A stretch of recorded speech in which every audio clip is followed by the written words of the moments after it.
Intertemporal choices in financial capital markets. Rates of saving in America have never been especially high, but they seem to have dipped even lower in recent years, as the data from the Bureau of Economic Analysis in Figure 1 show. A decision about how much to save can be represented using an intertemporal budget constraint. Household decisions about the quantity of financial savings show the same underlying pattern of logic as the consumption choice decision and the labor-leisure decision. The discussion of financial saving here will not focus on the specific financial investment choices, like bank accounts, stocks, bonds, mutual funds, or owning a house or gold coins. The characteristics of these specific financial investments, along with the risks and trade-offs they pose, are detailed in the chapter. Here, the focus is saving in total, that is, on how a household determines how much to consume in the present and how much to save, given the expected rate of return, or interest rate, and how the quantity of saving alters when the rate of return changes. Using marginal utility to make intertemporal choices. Savings behavior varies considerably across households. One factor is that households with higher incomes tend to save a larger percentage of their income. This pattern makes intuitive sense. A well-to-do family has the flexibility in its budget to save 20 to 25% of income, while a poor family struggling to keep food on the table will find it harder to put money aside. Another factor that causes personal saving to vary is personal preferences. Some people may prefer to consume more now and let the future look after itself. Others may wish to enjoy a lavish retirement, complete with expensive vacations, or to pile up money that they can pass along to their grandchildren. There are savers and spendthrifts among the young, middle-aged, and old, and among those with high, middle, and low income levels. Consider this example. Yelberton is a young man starting off at his first job. He thinks of the present as his working life and the future as after retirement. Yelberton's plan is to save money from ages 30 to 60, retire at age 60, and then live off his retirement money from ages 60 to 85. On average, therefore, he will be saving for 30 years. If the rate of return that he can receive is 6% per year, then $1 saved in the present would build up to $5.74 after 30 years.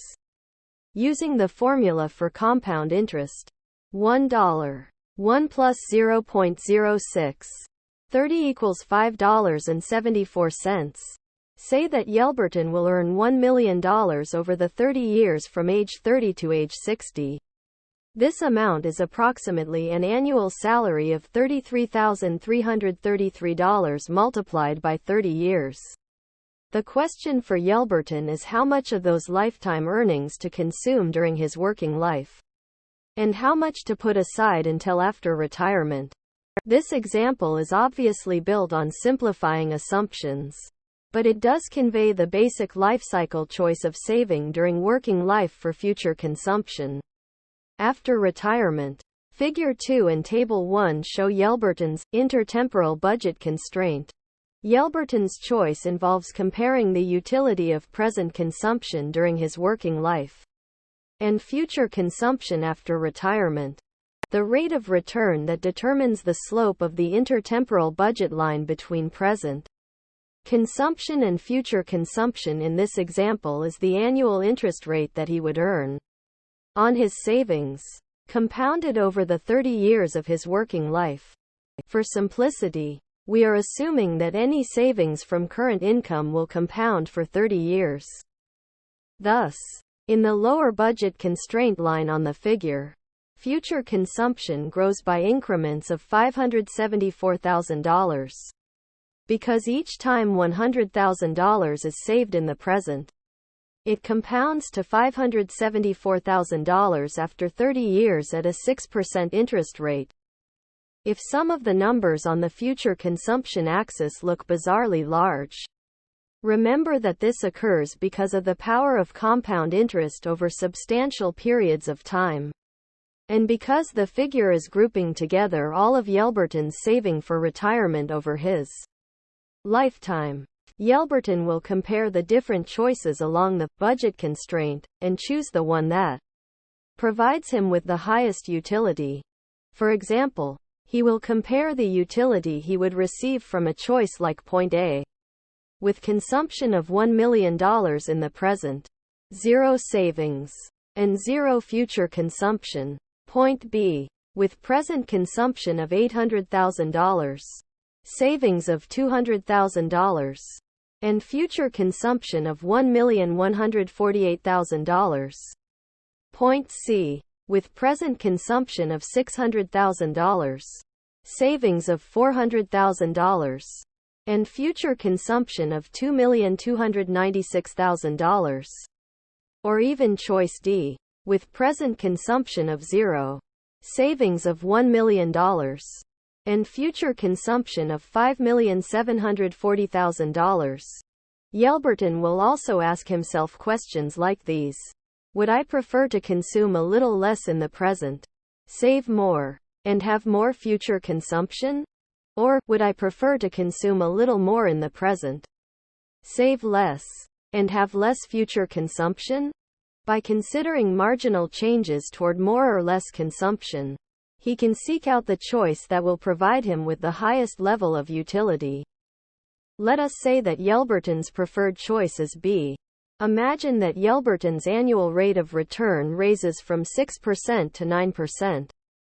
In this case, each time he saves $100,000 in the present, it will be worth $1,327,000 in 30 years from now. Using the formula for compound interest that $100,000, 1 plus 0.09, 30 equals $1,327,000. A change in rate of return alters the slope of the intertemporal budget constraint. A higher rate of return or interest rate will cause the budget line to pivot upward, while a lower rate of return will cause it to pivot downward. If Yelverton were to consume nothing in the present and save all $1 million, with a 9% rate of return, his future consumption would be $13,270,000. As shown on Figure 2. As the rate of return rises, Yelverton considers a range of choices on the new intertemporal budget constraint. The dashed vertical and horizontal lines running through the original choice B help to illustrate his range of options. One choice is to reduce present consumption, that is, to save more, and to have considerably higher future consumption at a point like J above and to the left of his original choice B. A second choice would be to keep the level of present consumption and savings the same, and to receive the benefits of the higher rate of return entirely in the form of higher future consumption, which would be choice K. As a third choice, Yelverton could have both more present consumption, that is, less savings, but still have higher future consumption because of the higher interest rate, which would be choice like L, above and to the right of his original choice B. Thus, the higher rate of return might cause Yelverton to save more, or less, or the same amount, depending on his own preferences. A fourth choice would be that Yelverton could react to the higher rate of return by increasing his current consumption and leaving his future consumption unchanged, as at point M directly to the right of his original choice B. The actual choice of what quantity to save and how saving will respond to changes in the rate of return will vary from person to person, according to the choice that will maximize each person's utility. Applications of the model of intertemporal choice. The theoretical model of the intertemporal budget constraint suggests that when the rate of return rises, the quantity of saving may rise, fall, or remain the same, depending on the preferences of individuals. For the U.S. economy as a whole, the most common pattern seems to be that the quantity of savings does not adjust much to changes in the rate of return.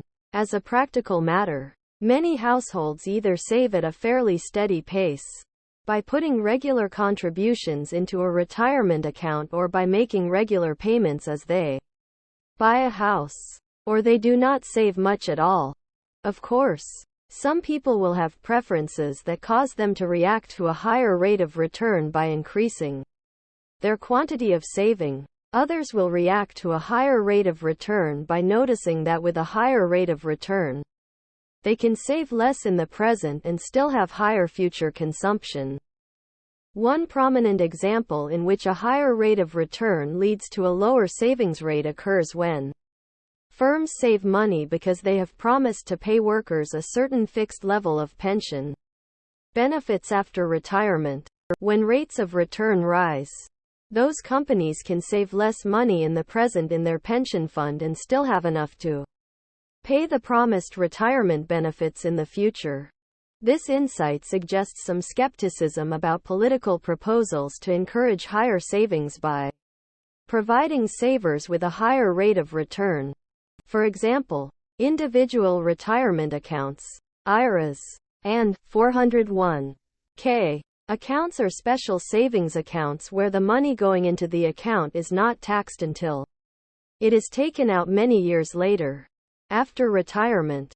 The main difference between these accounts is that an IRA is usually set up by an individual, while a 401k needs to be set up through an employer.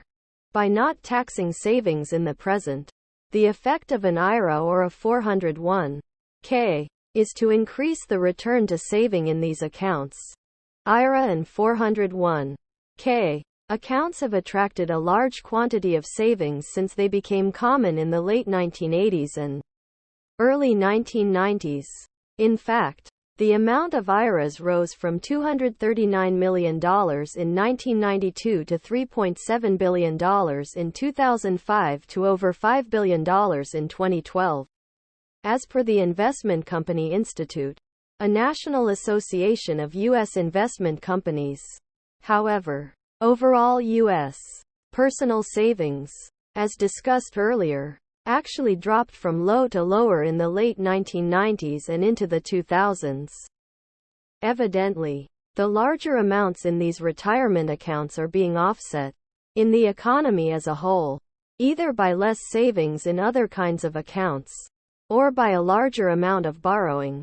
That is, negative savings.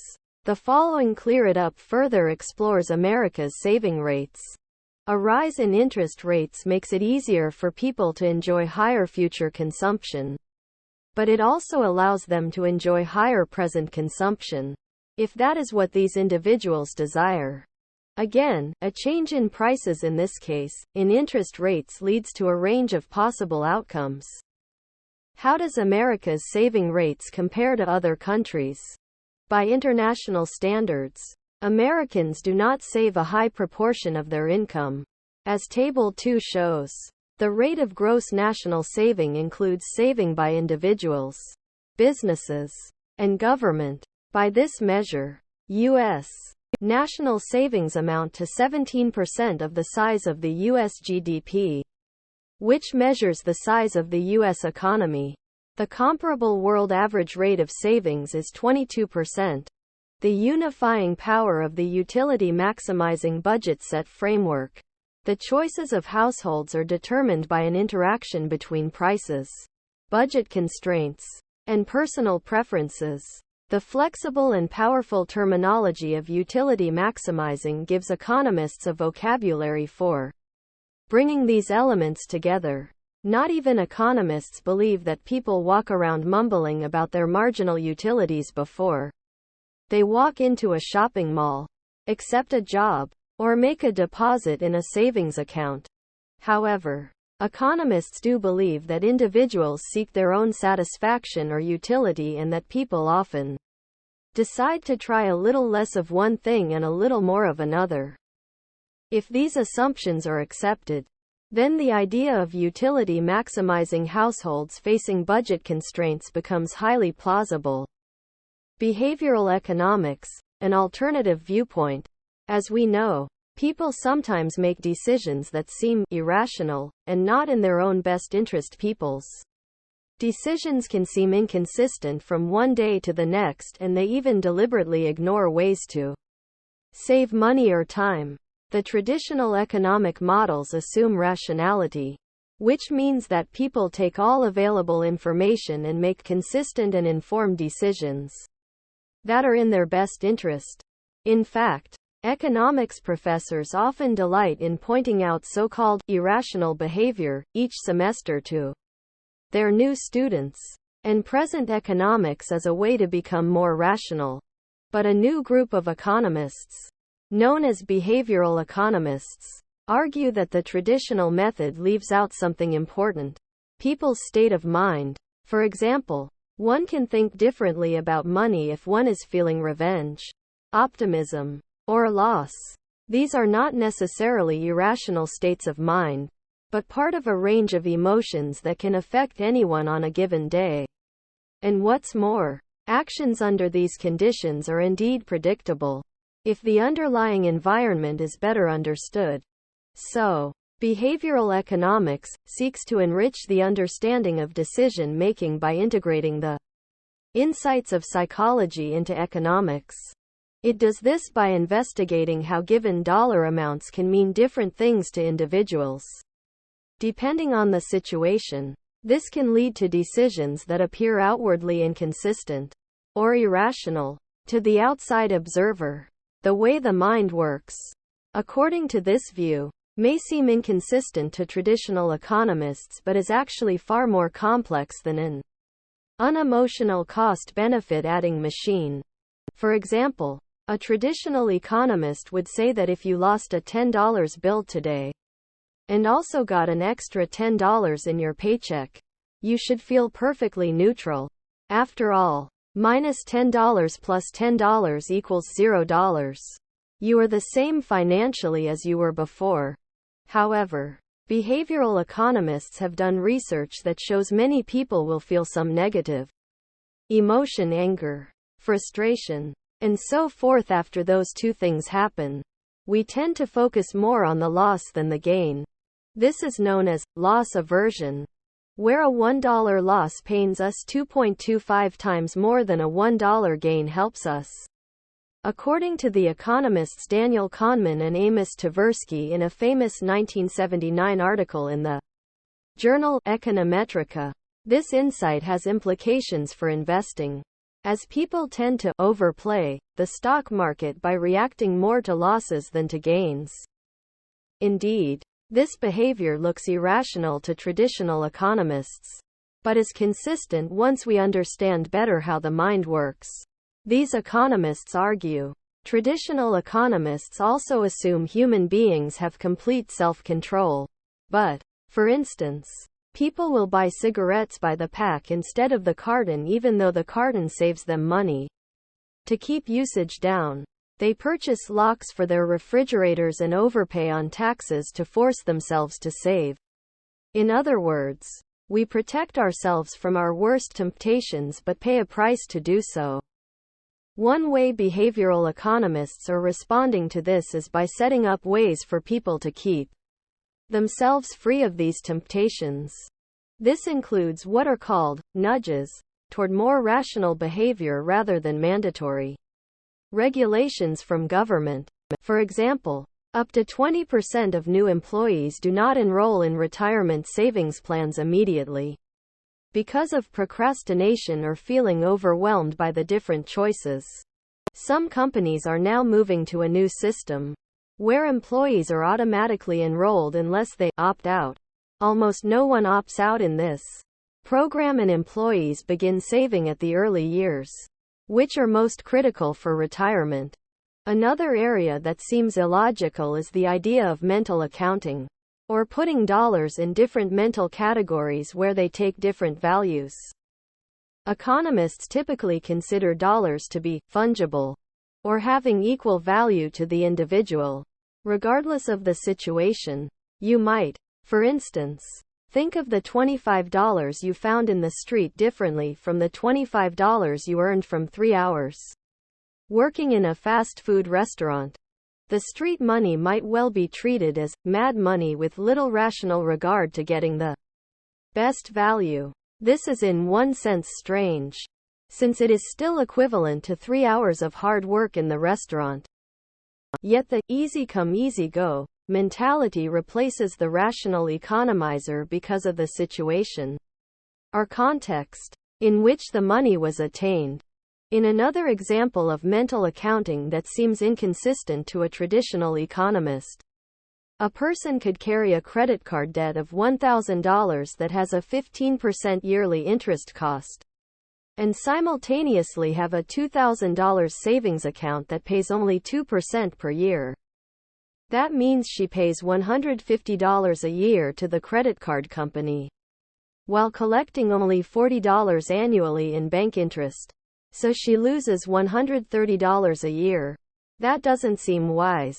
The rational decision would be to pay off the debt, since a $1,000 savings account with $0 in debt is the equivalent net worth, and she would now net $20 per year. But curiously, it is not uncommon for people to ignore this advice, since they will treat a loss to their savings account as higher than the benefit of paying off their credit card. The dollars are not being treated as fungible, so it looks irrational to traditional economists. Which view is right? The behavioral economists or the traditional view? Both have their advantages, but behavioral economists have at least shed a light on trying to describe and explain behavior that has historically been dismissed as irrational.